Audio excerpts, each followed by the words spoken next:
ભારત અને માલદીવ્સ વચ્ચે હાલમાં જે તંગદિલી ચાલે છે તેને વધારવામાં સોશિયલ મીડિયાએ પણ પોતાની ભૂમિકા ભજવી છે।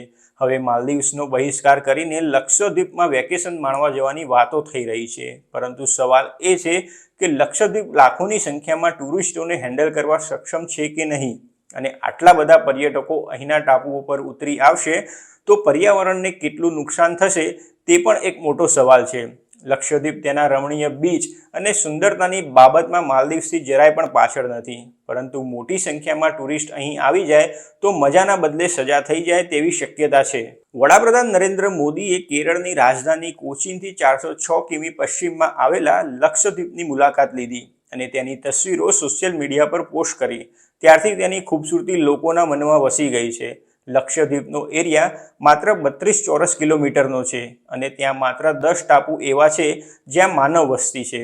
આ ટાપુઓમાં બંગારામ, કડમાત, કાવારટ્ટી, કાલ્પેની, મિનીકોચ, અગાટી, ચેરિયામ, થિન્નાકારા અને સુહેલીમાં ટુરિસ્ટ જઈ શકે છે। બંગારામ એ સૌથી લોકપ્રિય સ્થળ છે, જ્યારે સુહેલીમાં વર્ષ 2026માં તાજ ગ્રુપ દ્વારા એક રિસોર્ટ શરૂ કરવામાં આવશે। હાલમાં આ ટાપુઓ પર માત્ર માછીમારો જાય છે, તેથી પર્યટકોના કારણે આ ટાપુઓને હજુ સુધી કોઈ નુકસાન થયું નથી। લક્ષદ્વીપના અધિકારીઓ કહે છે કે અહીં પારદર્શક ચોખ્ખા પાણીના લગુન આવેલા છે, જેમાં સમય અને ઊંડાઈના આધારે 4 થી 5 રંગના પાણી જોવા મળે છે। આ ટાપુ પર હાલમાં ટુરિસ્ટ રહી શકે તેવા માત્ર 97 યુનિટ છે, જેમાં 3 ટાપુ પર 61 કોટેજ છે। તેમાંથી બંગારમમાં લાકડાના 31 કોટેજ, મિનીકોચમાં 20 કોટેજ અને કાવારટ્ટીમાં 20 બેડનું એક રિસોર્ટ છે। થિન્નાકારા પાસે 15 ટેન્ટ લગાવવાનું કામ ચાલુ છે, જે આગામી સિઝનમાં તૈયાર થઈ જશે।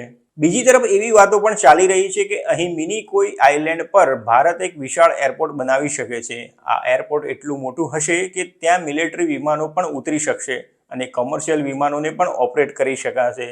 આગામી દિવસોમાં આ એરપોર્ટ ભારતની સૈન્ય શક્તિ વધારવામાં ઉપયોગી બનશે, જેથી અહીં ટ્રાન્સપોર્ટ વિમાનો, કોમર્શિયલ વિમાનોને સહેલાઈથી ઉતારી શકાશે। થોડા વર્ષ અગાઉ પણ અહીં એરફિલ્ડ વિકસાવવાનો પ્લાન હતો, પરંતુ તેમાં ડિફેન્સના યુઝનો વિચાર નવો છે। ભારત સરકાર લક્ષદ્વીપમાં માત્ર ટુરિઝમ માટે એરપોર્ટ નહીં બનાવે, પરંતુ સમગ્ર અરેબિયન સમુદ્ર પર નજર રાખવા માટે તે મહત્વનું સ્થળ બની શકશે।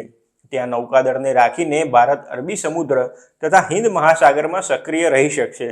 તાજેતરમાં કાર્ગો શિપ્સ પર ડ્રોન એટેક પછી આ એરિયામાં ભારતે પોતાની નેવલ હાજરી વધારવી પડશે। આ વિસ્તારમાં મર્ચન્ટ જહાજો પર પણ ચાંચિયાના એટેક વધી ગયા છે। મિલિકોય ટાપુઓ પર હવાઈ પટ્ટી બનાવવા માટે સૌથી પહેલા ભારતીય કોસ્ટગાર્ડે સૂચન કર્યું હતું। હવે તેમાં ઇન્ડિયન એરફોર્સ પણ સામેલ થઈ છે। હાલમાં સમગ્ર આઇલેન્ડ એરિયામાં એક જ એરસ્ટ્રીપ છે, જે અગાટ્ટી ખાતે આવેલ છે। ત્યાં ચોક્કસ પ્રકારના વિમાનો જ ઉતરાણ કરી શકે છે।